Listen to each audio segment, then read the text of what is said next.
Vámonos en estos momentos al otro lado del mundo en este enlace en vivo y en directo con Anabel Hernández, periodista, escritora y una mujer valiente que seguramente está muy molesta con un Felipe Calderón que sale a defender a Carlos Loret de Mola hace un par de días y habla de persecución en este gobierno cuando él no tiene cara, no tiene vergüenza incluso para pronunciarse ante esto. Mi querida Anabel, te saludo con mucho gusto. ¿Cómo estás? Vicente, buenas tardes a ti y al auditorio. Gusto en saludarlos. Anabel, ¿cómo escuchas, cómo lees, cómo entiendes estas declaraciones de Felipe Calderón? Tú que, pues, fuiste perseguida, fuiste buscada para ser asesinada por la gente de Genaro García Luna y, bueno, creo que tendríamos derecho los mexicanos a pensar que también por órdenes de Felipe Calderón.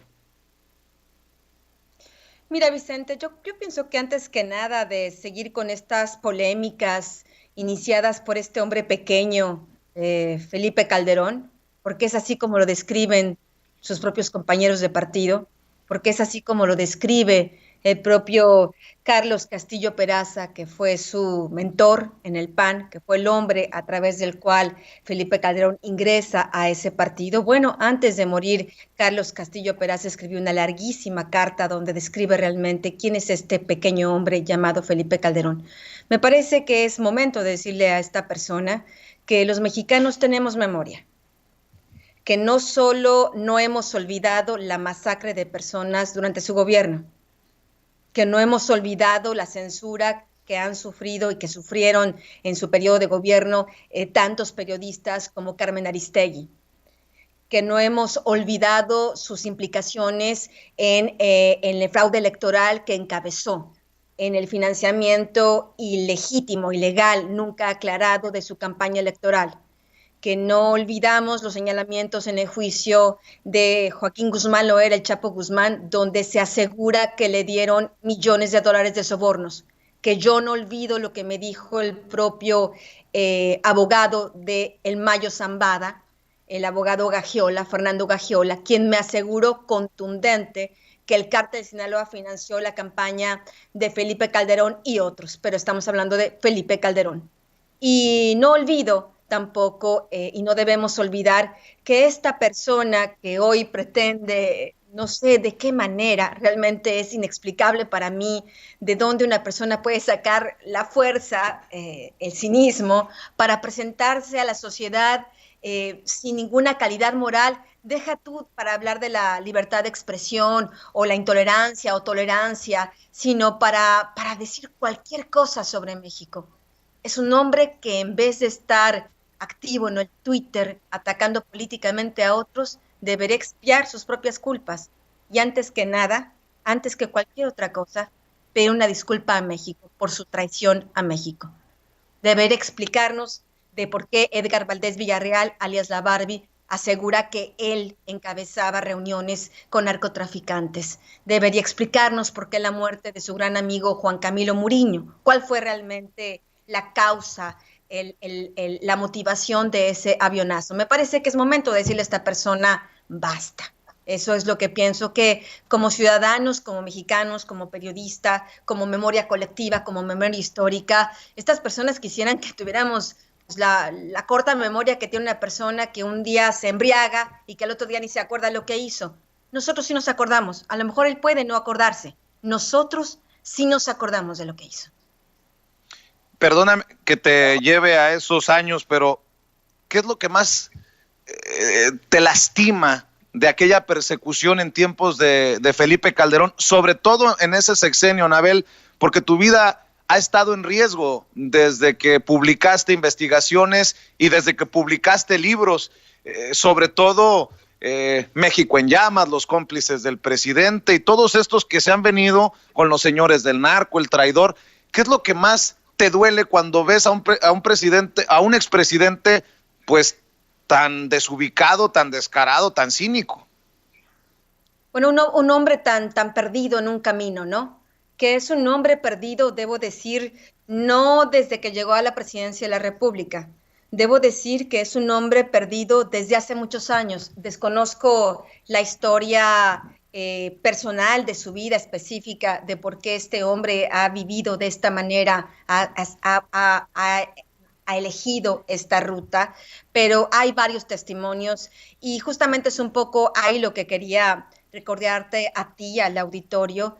Yo en el 2008, cuando este señor Felipe Calderón era presidente de México, cuando estaba en el máximo de su poder, junto con todas estas personas de su gabinete como Genaro García Luna, todavía como Juan Camilo Muriño, porque Juan Camilo Muriño muere a fines del 2008, yo publiqué el libro Los cómplices del presidente.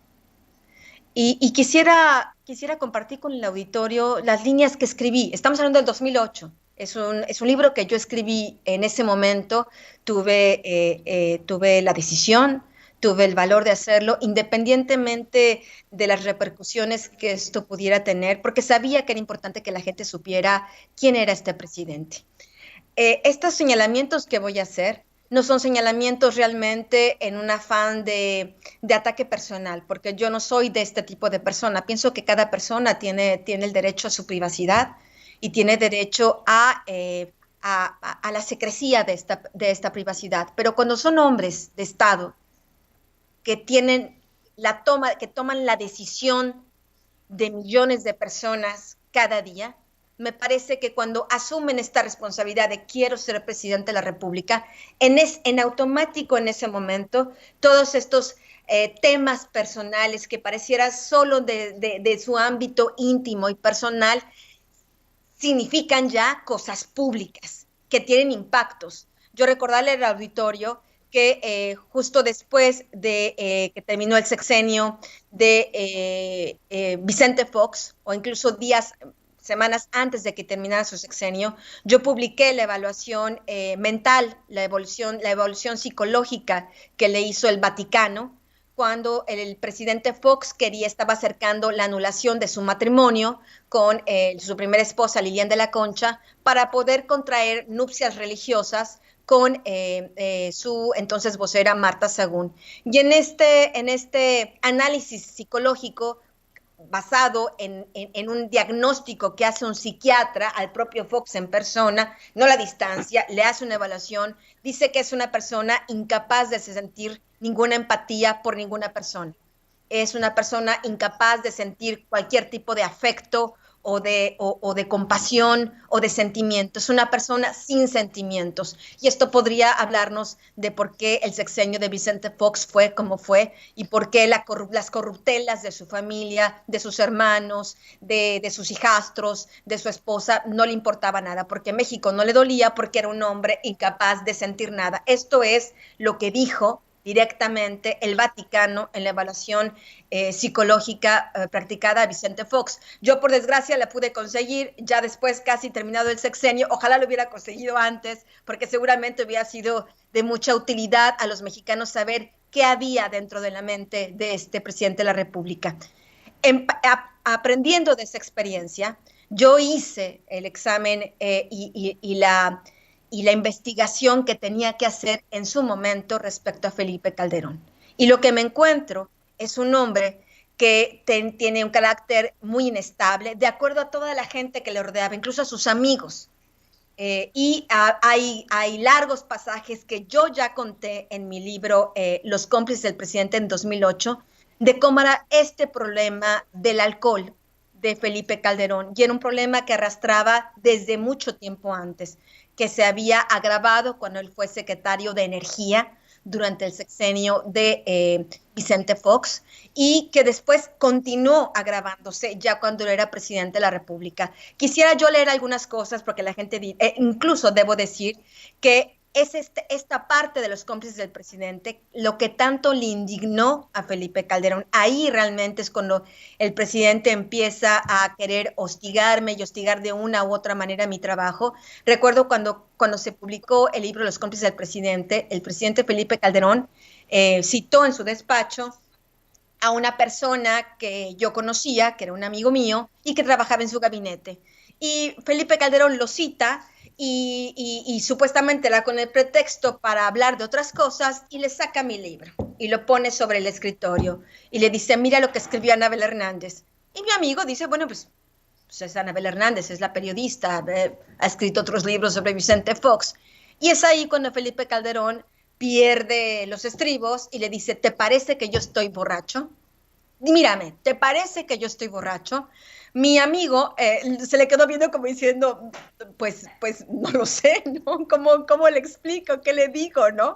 Y es porque yo ya en este libro de los cómplices del presidente, yo ya había planteado exactamente estos problemas de Felipe Calderón, que ahora quiere retornar a la vida pública a través de estos twitters, a través de esta actividad, no sé cómo llamarla, yo no pienso que entre en la actividad política, sino más bien en este protagonismo de no resignarse a pasar a la historia como uno de los peores presidentes, porque me parece que, de acuerdo a todo lo que yo pude investigar en ese momento, una de los temores más grandes que tenía Felipe Calderón, pasar a la historia como uno de los peores presidentes.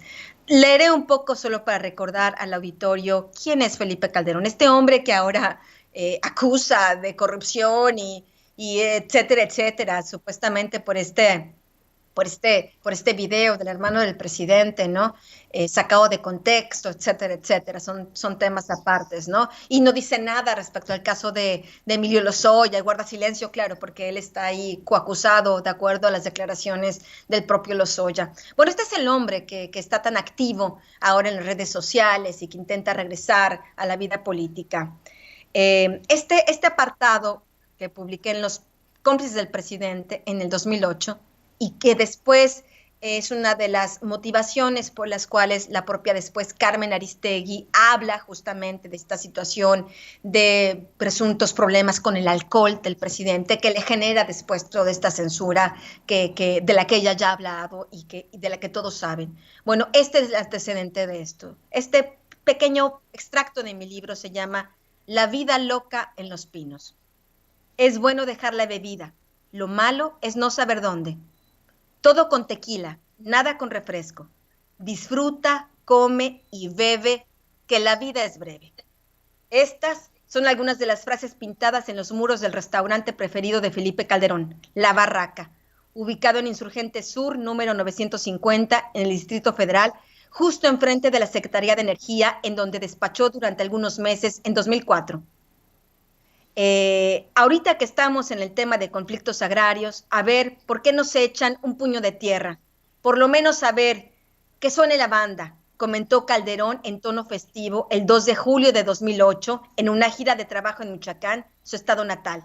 Se escuchaba muy alegre y arrastraba un poco las palabras, algo muy frecuente en el jefe del Ejecutivo, quizá por un problema de articulación al hablar. La banda sonó y tocó la canción que el presidente quería. Así dice la canción, amigos. El día que yo me muera, no voy a llevarme nada. Por eso hay que darle gusto al gusto, dijo el propio Felipe Calderón allá a la concurrencia. Esto es uno de estos capítulos donde habla de cómo Felipe Calderón, pues realmente ocupaba mucho tiempo en este tema de la bebida. Yo incluso pude obtener una copia de su agenda como presidente y como prácticamente después de las 3 de la tarde ya no tenía eventos públicos, prácticamente no tenía eventos públicos y los argumentos que me daba gente del Estado Mayor Presidencial era pues porque ya no estaba en capacidad de poder presentarse a hacer estos eventos públicos. Yo en su momento pude hablar con algunos integrantes de la legislatura donde Felipe Calderón fue el jefe de la bancada y me hablaban, por ejemplo, de otro episodio donde iba a haber una reunión plenaria del PAN y donde hubo una reunión primera para ponerse de acuerdo y algunos legisladores fueron a tocar la puerta de Manuel Espino y Manuel Espino no me dejara mentir, que entonces también estaba ahí en la bancada del PAN y que era compartidiario del PAN con Felipe Calderón, en entonces de su equipo cercano, y los panistas le llamaban porque Felipe Calderón estaba haciendo un escándalo en el salón donde habían ocurrido las cenas de estos encuentros y porque no quería irse. y cuando baja Manuel Espino, lo que ve es un hombre que se está tomando los últimos, de todos los vasos que quedan en la mesa, que sabrá Dios de quién eran, se va comiendo, se va tomando todos los residuos de bebidas que quedan en la mesa, pues para seguir la fiesta, porque pues no estaba resignado a salir de la fiesta. Aquí recogí varios testimonios de cómo la propia Margarita Zavala a veces tenía que ir a este restaurante La Barraca, pues a intentar sacarlo de este lugar, porque pues de plano no quería irse, tan no quería irse y era cliente asiduo, que incluso en las sillas de esta cantina restaurante, pues ya Felipe y sus más cercanos, el propio César Nava, Juan Camilo Muriño y otros, tenían ya sus nombres grabados en las sillas, pues porque eran Alejandra Sota, por ejemplo, también era parte de ese equipo de fiesta, donde el presidente continuó hasta que terminó su sexenio. Lo malo es que en esa fiesta murieron muchas personas, hubo acuerdos con el crimen organizado, etcétera, etcétera.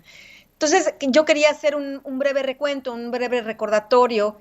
Es el último capítulo de mi libro, Los cómplices del presidente, donde hablo muy abundante de este perfil de Felipe Calderón.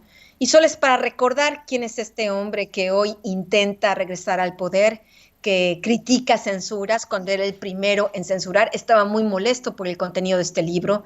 Estaba igual de molesto que Genaro García Luna. Así que si tú me preguntas hoy, si Felipe Calderón era cómplice de Genaro García Luna en este plan para asesinarme, sin duda alguna sí.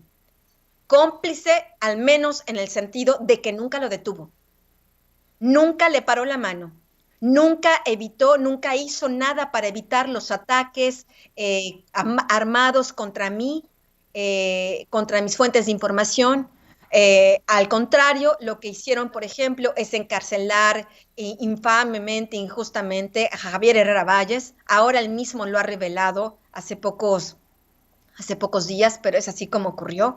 O había un atentado de muerte en nuestra contra en un restaurante de la Zona Rosa en el 2008, antes de que él fuera finalmente detenido injustamente y encarcelado. Nos iban a matar y lo iban a matar porque se reunía conmigo. Lo iban a matar porque compartí información de lo que estaba pasando en la Policía Federal. El presidente entonces, Felipe Calderón, nunca hizo nada por detenerlo. ¿Por qué? Porque eran después de las 3 de la tarde y estaba enfiestado, o porque era cómplice, o porque se estaba reuniendo con narcotraficantes. El punto es que no hizo nada y lo sabía.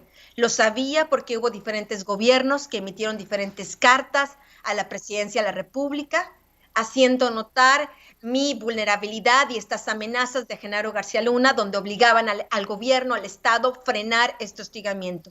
Lo sabía porque lo hice público, lo sabía porque lo escribí. Entonces, en realidad, ahora que diga y critique la intolerancia o de otros, me parece que de verdad no tiene ninguna calidad moral para hablar de esto y debemos decirlo con claridad, me parece, de una vez por todas. No tiene calidad moral para decir nada de nuestro país. Anabel, fíjate que hace unos días entrevisté en este espacio sin censura a Richard Maoc Riaño Botina, este investigador colombiano que destapa la infiltración de paramilitares en el gobierno y que señala los presuntos nexos del expresidente de Colombia, Álvaro Uribe, con el narco, con los cárteles mexicanos. Y ayer, leía un tuit que dice así: atención, noticia bomba, encontramos evidencias ocultas que vinculan a Uribe con nueva masacre y con un grupo paramilitar de los Villegas Uribe. Serán mostradas al país por primera vez este domingo y ya toda la información.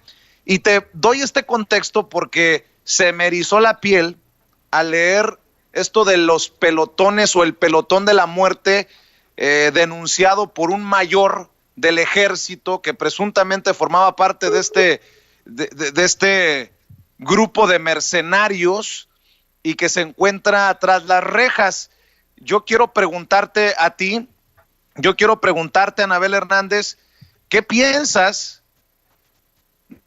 de estas entre la guerra contra el narcotráfico de Felipe Calderón y la lucha contra el narcotráfico de su amigo Álvaro Uribe, hoy en detención domiciliaria. No sé si estoy estirando mucho la liga, pero vamos a buscar nuevamente la conexión con Anabel Hernández. Hemos perdido la conexión con Anabel Hernández y le volveré a hacer este planteamiento sobre el pelotón de la muerte, esto que sale a relucir por el medio digital MX y que pone contra las cuerdas a un Felipe Calderón que, si se llega a comprobar esto del pelotón de la muerte, podría ser llevado ante la Corte Internacional para que enfrente cargos por crímenes de lesa humanidad. Estamos buscando temas importantísimo, actual, y debido a lo que hemos estado presentando nosotros también aquí en Sin Censura. Déjenme en unos minutos, en unos segundos, ver si nuestros compañeros desde Chicago pueden hacer este enlace hasta el otro lado del mundo con Anabel Hernández, quien nos estaba precisamente dando toda esta opinión, este análisis sobre Felipe Calderón.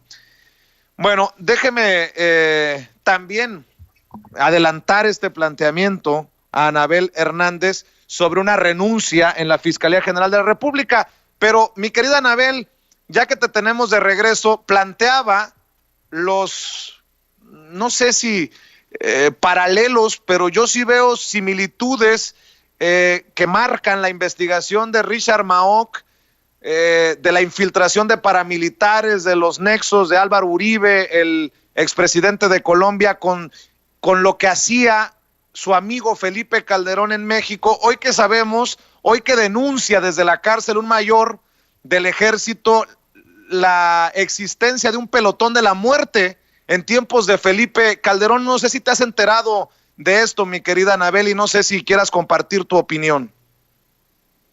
Yo la verdad, Vicente, no conozco el caso, no tengo elementos para opinar sobre el caso. Tú sabes que yo cuando no conozco de manera directa alguna situación, prefiero no opinar porque no tengo información para hacerlo.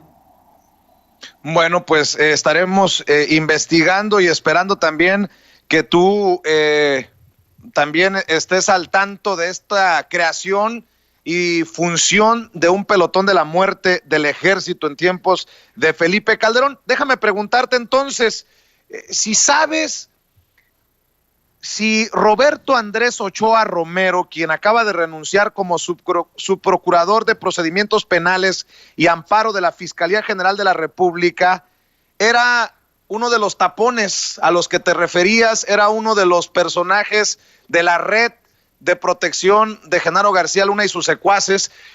¿Sabes algo de este personaje que acaba de renunciar a la Fiscalía General de la República? Bueno, debo decirte honestamente que no es una de las personas que yo identifiqué como gente de Genaro García Luna. Debo decir que no es una de las personas que yo identifiqué. He leído la noticia, he escuchado que supuestamente sale por razones personales. No es de las personas que yo identifiqué como parte del equipo de Genaro García Luna. Anabel. Sin embargo, las personas del equipo de Genaro García Luna siguen ahí. El que es el titular de... Sí. Sí, te escucho, Anabel. Sí, sin embargo, estas 7 personas, que yo identifiqué que forman parte del equipo de Genaro García Luna, siguen ahí como tapón. Está el que es el titular de la Policía Federal Ministerial, este hombre Pérez García, está su jefe Gallo Gutiérrez, están este hombre que es el titular de Interpol, que se supone que es el responsable de capturar a Luis Cárdenas Palomino y es su compadre, etcétera, etcétera. Estas personas que yo señalé siguen ahí. El presidente Andrés Manuel López Obrador hizo ya su pronunciamiento sobre esto, fijó una posición, como ya lo contamos, y el fiscal no ha dicho nada, ha hecho mutis, ha guardado silencio, es para que ya hubiera dado algún tipo de explicación a la opinión pública por qué estas personas están ahí. Si tienen algún tipo de mérito, que nos diga cuál es este tipo de mérito, porque al menos antes de esto eran personas con un muy negro historial que estaban involucradas directamente en estas redes de Genaro García Luna y que pues formaron parte de esa época negra donde la Policía Federal y la Secretaría de Seguridad Pública Federal trabajaban directamente para el cártel Sinaloa e incluso formaron su propio cártel de policías para ellos mismos traficar droga. Ahí sí. Querida Anabel, ¿no sorprendería si por ahí en las investigaciones, en el caso de Genaro García Luna, salen grabaciones en donde aparezca el propio Genaro García Luna o hasta Felipe Calderón, por aquello que nos has mencionado que era conocido el modus operandi o el gusto de la Barbie y del Barbas de grabar a sus cómplices para tenerlos de la mano? Me llama mucho la atención que hace unos días la Fiscalía le entregó a la defensa, como es algo normal, 15 o 17 grabaciones interceptadas, se leen los documentos, 2 registros bancarios. ¿Tú tienes idea o sabes de qué se tratan estas grabaciones o qué podría ser esto que le entrega como evidencia la Fiscalía a la defensa de Genaro García Luna, que por cierto tendrá que comparecer en algunas semanas allá en Nueva York? Bueno, yo creo que leí el documento de la Corte y yo creo que tendríamos que ser muy, muy específicos en señalar que no forzosamente son llamadas telefónicas o son videos. Hablan de interceptación de comunicaciones que pueden ser emails, que pueden ser WhatsApp, que pueden ser mensajes de Messenger, que pueden ser también las llamadas telefónicas. Yo pienso que no se puede especular exactamente cuál es el contenido. Lo que es claro cada vez para mí, lo que es absolutamente claro y contundente, es que la Fiscalía tiene todas las pruebas en la mano para dejar en la cárcel por un largo periodo a Genaro García Luna. Eso es lo que yo veo de manera contundente. Cada vez que veo este expediente, cada vez que lo reviso, cada vez que veo los avances de la Corte, es así. No hay duda de esto. Y debo decir que hace pocos días, antes de que se dieran a conocer antes de que la Fiscalía entregara a la defensa como es así en la ley americana, darles también al acusado todos los elementos con los que se están acusando para que tenga una defensa legal de acuerdo a la ley. Antes de esto, ya Genaro García Luna había protestado a través de su abogado, se había quejado de la forma en que se había dado a conocer y el contenido de esta actualización de la acusación. Recordarás que se aumentaron más cargos a Genaro García Luna en este mes de agosto y que incluso ya se añadió como coacusado a Luis Cárdenas Palomino y a Ramón Pequeño García. Bueno, Genaro García Luna, preocupado por el contenido de este documento, estaba quejándose de esta situación, pues porque pienso que ya siente el agua hasta el cuello. Yo creo que ya con esta nueva acusación, donde ya están coacusados Luis Cárdenas Palomino, Ramón Pequeño, y te aseguro, porque lo sé, habrá muchos otros en las próximas semanas y meses. Bueno, me parece que es un caso redondo. El contenido específico de estas interceptación de comunicaciones la desconozco, me parece que sería peligroso, inútil especular, pero claro. Bueno, evidentemente la Fiscalía tiene todos los elementos en la mano para acusarlo. Oye, Anabel, dices, estamos esperando que el fiscal general de la República tome cartas en el asunto sobre los tapones que tú has señalado con nombre y apellido, y muchos mexicanos nos preguntamos, ¿y dónde está Pequeño García? ¿Y dónde está Cárdenas Palomino? También siguen prófugos de la justicia. y ni siquiera dan algún tipo de información si están fuera de México o si están dentro de México. Ese es el tema y me parece que es una cosa que se tiene que investigar. ¿Cuándo se emitió supuestamente esta alerta roja? Porque se supone que si ya es un prófugo de la justicia, la Interpol, es decir, el compadre de Luis Cárdenas Palomino, debió haber emitido una alerta roja para advertir a los demás países: cuando llegue este personaje, deténganlo. El tema es que si esta alerta roja alguien le da a Cárdenas Palomino el pitazo: oye, en 24 horas saco la alerta roja, él y Pequeño tuvieron esas 24 horas para irse a cualquier lugar del mundo, porque además tienen los recursos económicos, rentan un avión y se van a cualquier lugar del mundo, sin que se emitiera esa alerta roja. Por eso es importante saber qué hacen esas personas ahí. Es importante que se transparente la información, cuándo fue emitida esta alerta roja, ver que realmente existe, ¿no? Porque el problema es ese, que si estas personas ya no están aquí, pues se les dio toda la oportunidad para poder salir y sin ningún obstáculo y pues para evadir evidentemente la justicia. Por eso es peligroso que estas personas continúen ahí y además es peligroso porque de acuerdo a la información que yo he recabado, pues son personas que están muy molestas por esta información que publiqué en Aristegui Noticias, sobre todo este señor Pérez García, como lo comenté, que es el titular de la Policía Federal Ministerial, estaba muy molesto cuando se enteró de que Javier Herrera Valles, el excomisario Javier Herrera Valles, había sido citado a declarar en la PGR a principios de este año y él reveló pues únicamente lo que ya había hecho público, pues confirmando que este Pérez García es parte del equipo de Genaro García Luna, entró ilegalmente, violando la ley, a la Policía Federal con la ayuda de García Luna, Cárdenas Palomino, de Luna Valderrábano, que era también que es un cómplice ya con cuentas congeladas de García Luna, etcétera, etcétera. Entonces, es increíble que estas personas sigan ahí y que todavía no tengamos ninguna noticia de estos prófugos. Permíteme dos cositas para despedirnos. ¿Qué piensas de la consulta popular para enjuiciar a los expresidentes que por fin toma el furor, el clamor de la gente para que se enjuicie a los expresidentes? Acabo de ver las encuestas de ayer. El 82% de los mexicanos encuestados quiere que se enjuicie a Calderón, pero para sorpresa es Salinas y Peña Nieto los que aparecen al tope de la lista. Dame tu opinión de esto de la consulta popular para enjuiciar a los expresidentes.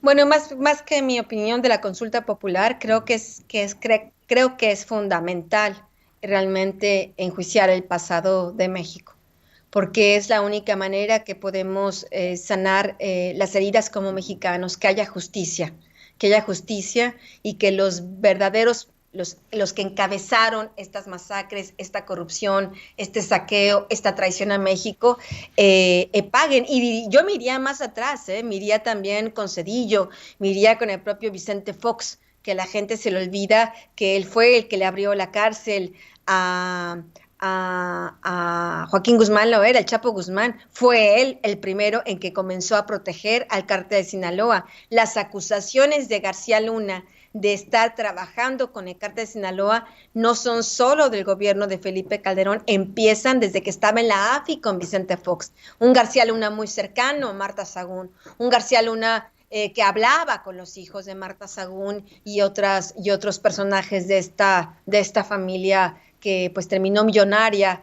etcétera, etcétera, cuando tenían nada. Vicente Fox, tendría que recordarle yo al auditorio, cuando inició su mandato el 1 de diciembre del año 2000, su único patrimonio, todas sus propiedades estaban en bancarrotas, estaban, hipotecadas porque sus empresas estaban en bancarrota, su rancho de San Cristóbal, que hoy es una gran hacienda, o sea, sean bodas, etcétera, etcétera, estaba desvencijado, no tenía ni muebles, las coladeras, brotaba la inmundicia de las coladeras, no era realmente un lugar totalmente una pocilga, se puede describir directamente así. El patrimonio del señor Vicente Fox era de 10,000 pesos en el banco. Ese era todo su patrimonio, de acuerdo a su propia declaración patrimonial. ¿Cómo terminó? ahora con todas estas propiedades, siendo propietario prácticamente de todo este poblado de San Cristóbal, allí en Guanajuato, cómo se apropió ilegalmente de esas tierras, cómo saqueó al país, cómo su esposa recibía sobornos, regalos, joyas, realmente de un modo grotesco. Lo mismo que describe el señor Emilio Lozoya, quien también debería terminar, por supuesto, en prisión. Es lo mismo que hacía Marta Sagún, es lo mismo que hacía Raúl Salinas, es lo mismo que hacían muchos familiares del propio Ernesto Zedillo. Es esta corrupción presidencial la que tanto daño le ha hecho al país, porque es este sistema de poder ejecutivo, pienso yo, que debería replantearse. Pero bueno, eso sería una conversación mucho más a fondo y de otra dinámica, porque lo que estamos viendo, este poder presidencial, todo el poder en un solo hombre, porque sí, aunque existe supuestamente el poder legislativo y el poder judicial, sabemos cómo ha funcionado antes y, ¿por qué no decirlo? Un poco ahora, realmente el presidente, aunque ha estado elegido democráticamente y el Congreso, por supuesto, ha estado elegido democráticamente, no podríamos decir que tiene tantos contrapesos en materia política, en materia legal, no de esta gente como el señor Calderón, que más lanza sus twitters. Eso no es un contrapeso, porque si vemos la figura de Calderón, ¿qué contrapeso puede significar este hombre? Estamos hablando del contrapeso de instituciones.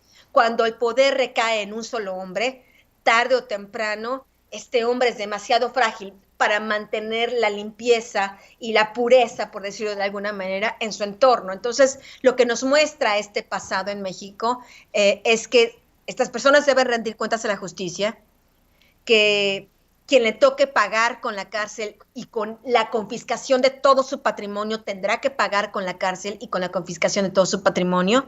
Y eso nos servirá de ejemplo también para que este gobierno, este presidente y los que vengan tengan mucho cuidado y realmente pongan atención en los contrapesos y escuchen los contrapesos, vean los contrapesos, atiendan los contrapesos.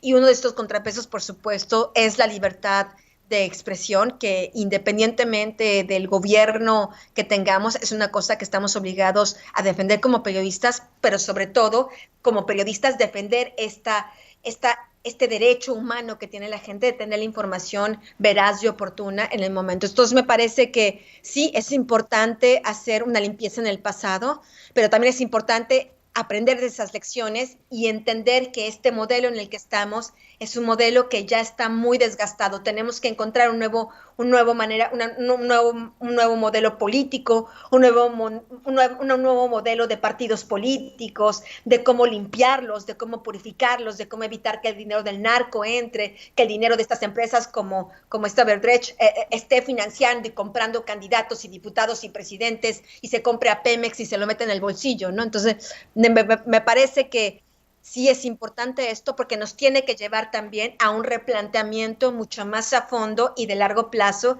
de qué país queremos y si este sistema presidencial, que al menos hasta el sexenio de Enrique Peña Nieto ha sido brutalmente corrupto, si este sistema presidencial sigue siendo adapto para estos nuevos tiempos.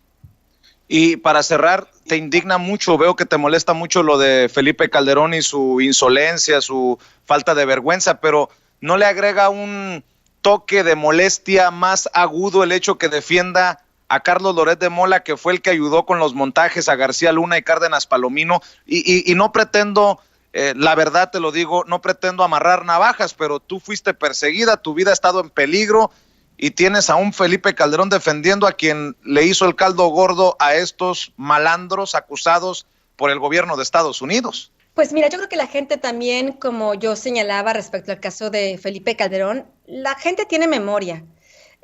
Muchos pueden intentar ponerse una máscara o maquillarse o cambiarse de chaqueta, ¿no? O comprarse una nueva corbata o cambiarse de corte de pelo, pero somos lo que somos, no podemos disimular. Tú eres lo que eres y eres polémico y a algunos les gustará o no les gustará como eres y a muchos les gustará o odiarán como soy yo, pero somos como somos. No podemos ocultarnos detrás de ninguna máscara y me parece que eso aplica a todos. Yo justamente antes de entrar a esta entrevista estaba revisando de nuevo pues no se le puede llamar entrevista exactamente, pues este diálogo que tuvo Carlos Loret de Mola en su programa Despierta y en Televisa, justo cuando en el juicio del Chapo Guzmán acusaron a este señor García Luna, que hoy está preso, acusado de narcotráfico, de haberse recibido sobornos, y ellos le pusieron ahí la camita, ¿no? Lo sientan, el señor García Luna muy cómodo, tartamudeaba, pues porque evidentemente estaba muy nervioso y bueno, porque pues un mentiroso no puede mantenerse por mucho tiempo sereno. Pero bueno, realmente pues no diríamos que es una entrevista, como nunca se le planteó ninguna cosa realmente seria por parte de ni de muchos otros periodistas cuando se denunció los montajes, como tú dices, o cuando se denunció su enriquecimiento ilícito, cuando yo publiqué sus propiedades de origen inexplicable con recursos que no podía justificar en el 2009, 2010, nadie le preguntó. Entonces, bueno, me parece que la gente tiene memoria también para recordar quién es quién, y me parece que la gente tiene su propia opinión de este periodista a quien Calderón pues defiende tanto. Mi querida Anabel, tú sabes que se te quiere, se te respeta, se te admira. Te agradezco mucho que siempre te cara sincera y pues más claro, ni el agua lo que has declarado el día de hoy. Te mando un abrazo y siempre a tus órdenes. Gracias. Hasta luego. Gracias. Es Anabel Hernández desde el otro lado del mundo, hablando con nosotros sin censura.